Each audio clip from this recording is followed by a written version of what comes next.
The major challenges ahead of education reform in Ukraine are the following: financial autonomy of education institutions, establishment of new schools, public control over the use of funds, improving the status of teachers, and a 12-year secondary school. Any reform involves changes in the behavior of its main subjects. When we speak of education, we must keep in mind the main subjects of the educational system. If we're talking about the economic system, it also has its subjects. Among the main indicators signaling the effectiveness of reform are changes in the behavior of secondary school students, their parents, their teachers, and directors of schools, university staff, and its administration. This will mean that reform is effective.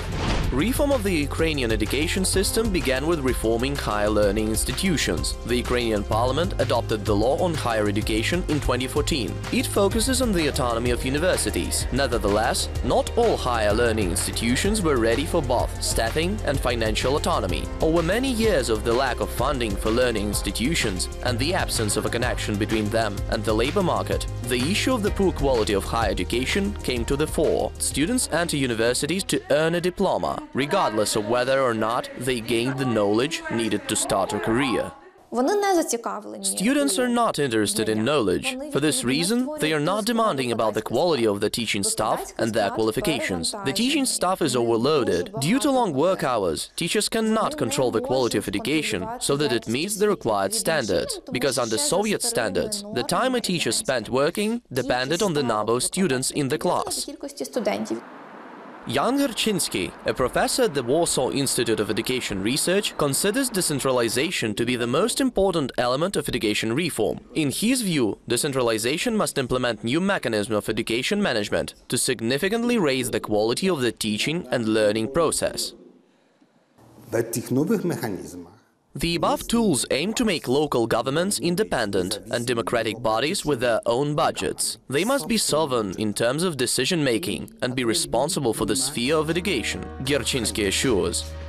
In 2018, Ukraine starts a 12-year high school curriculum. According to the draft law on education, a 12-year school will include 4 years of elementary school, 5 years of basic school, and 3 years of secondary or high school. Furthermore, high school will consist of professional and academic lyceums and colleges. Professional lyceums will be intended for obtaining working professions and academic ones for entering higher learning institutions. After 4 years of college, its graduates will receive the qualification of a junior specialist.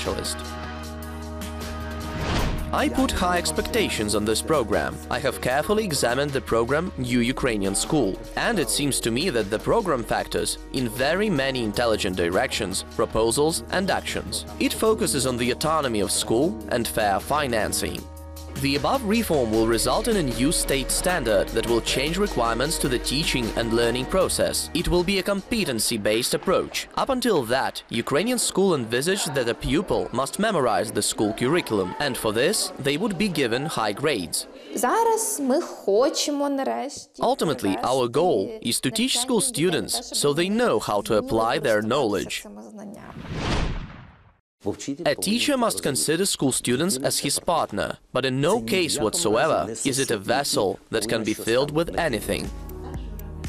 School must prepare children for adult life. This is a common practice in developed countries. Ukrainian learning institutions are just at the start of such changes. According to experts, school textbooks, especially for senior school students, look like monographs with complex and incomprehensible texts. The key challenge for the Ministry of Education is to simplify educational material and even rewrite school textbooks. This should be done every 5 years. The problem is that the same team of authors is involved in writing these textbooks every 5 years. It is also imperative to engage new, highly skilled staff and to introduce European educational standards.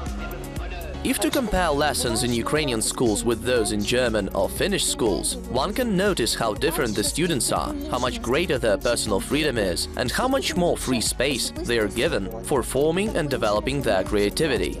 New school in Ukraine requires quality education that meets European standards, a competency-based approach and partnership among teachers, parents and students. Among the priority areas of the education reform in Ukraine are formation of a developed network of supportive schools and the financial autonomy of secondary learning institutions.